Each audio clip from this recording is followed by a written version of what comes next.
Jai Hind students. In this video we will study about chapter 1 named The Story of Village Palampur. Before studying the chapter, first we will understand what is economics in simple terms. Economics is the study of the way money, business and industry are organized. Now we will discuss about the chapter named The Story of Village Palampur. Palampur is a hypothetical village. Hypothetical means imaginary. It means that there is no such village named Palampur. Then why we are studying about it? We are studying about it to understand the concept of production clearly. Now we will discuss about Palampur in detail. First facility is availability of good transportation facilities. Traditional and modern means of transportation are used in the village. Traditional modes of transportation normally require animals, therefore speed is very slow. For example, horses pull the tangas, bulls pull the bullock cart, and buffaloes are used for pulling the wooden cart named bogies.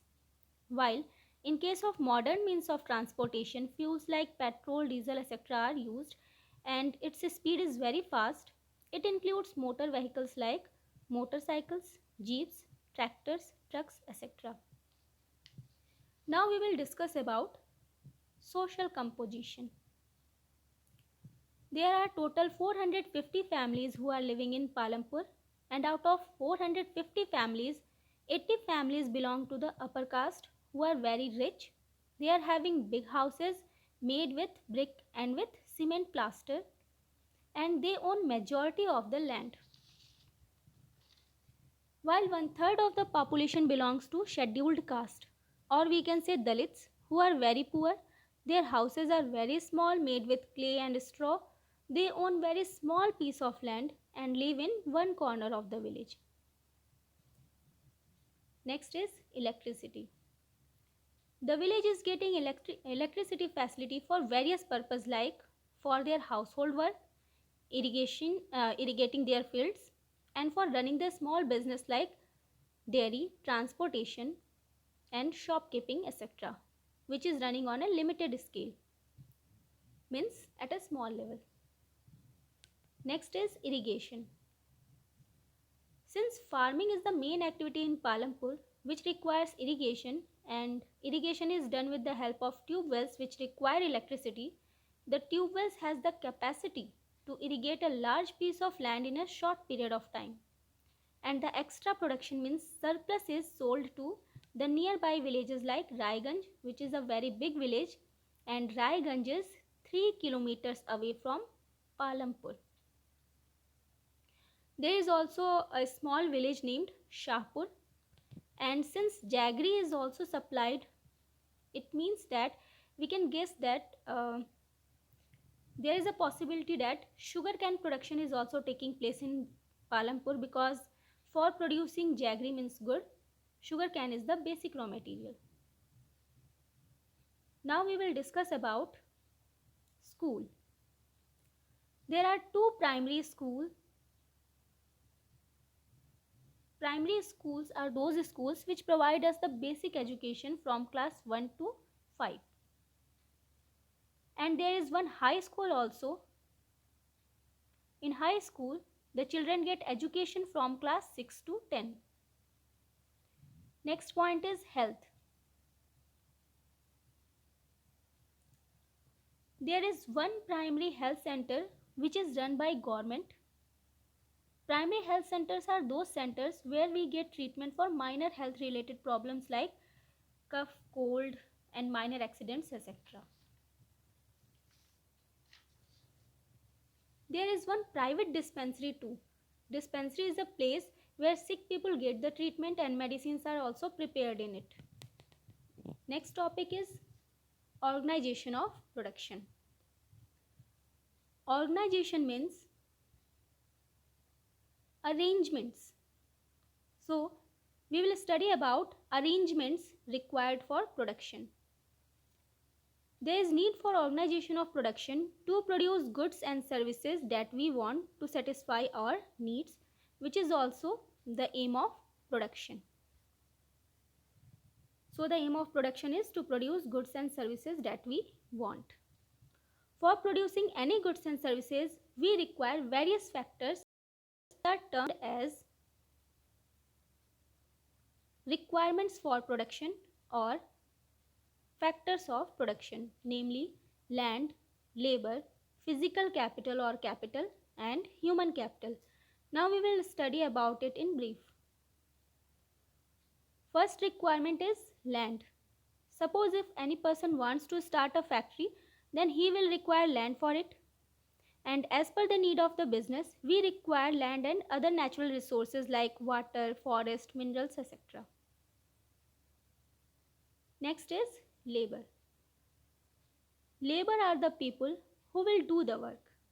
For doing any business, we require some workers.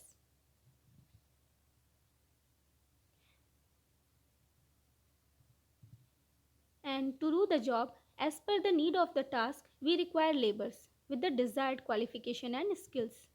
It means that a labor can be educated, uneducated, skilled, or unskilled.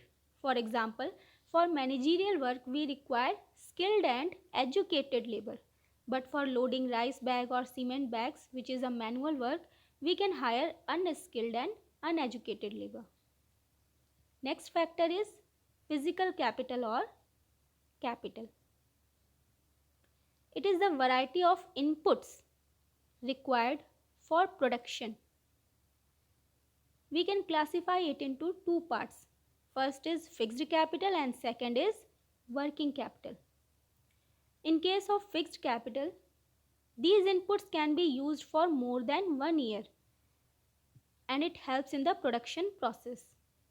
Or we can say that if we have invested in any fixed capital once, then there is no requirement for purchasing it again, because the same fixed capital can be used for many years. For example, for farmers, plow is fixed capital which can be used for more than 1 year, and for a school, it is the building of the school which is a fixed capital, because if it is built once, then the benefit can be enjoyed for many years. Now you might be thinking that why I have taken a school, because school is not producing any commodity, but school is providing us an essential service of education. And as we have discussed earlier, that production can be related to goods or related to providing service. So to make this concept clear, I have taken a school. Next point is working capital.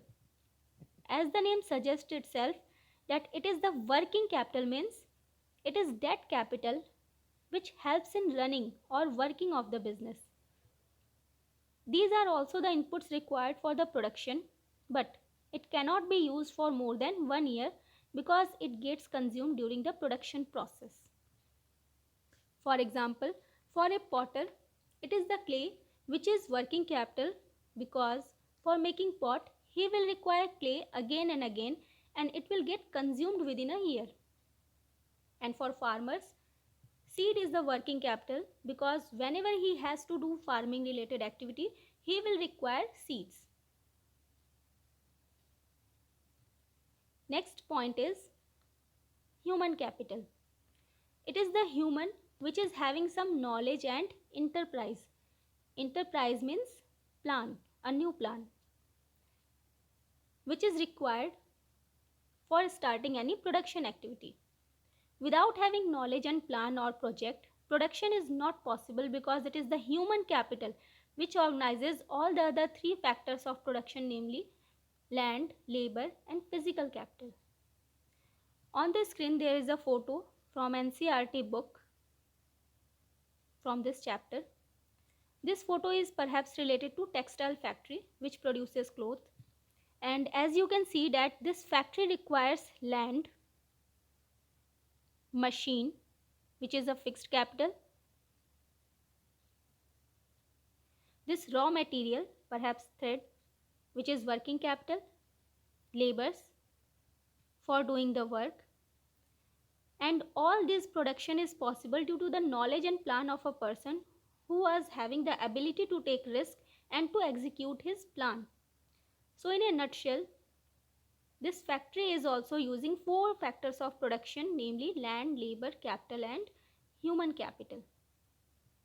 I hope the production related concept is clear to you. Thanks for watching the video. Thank you so much.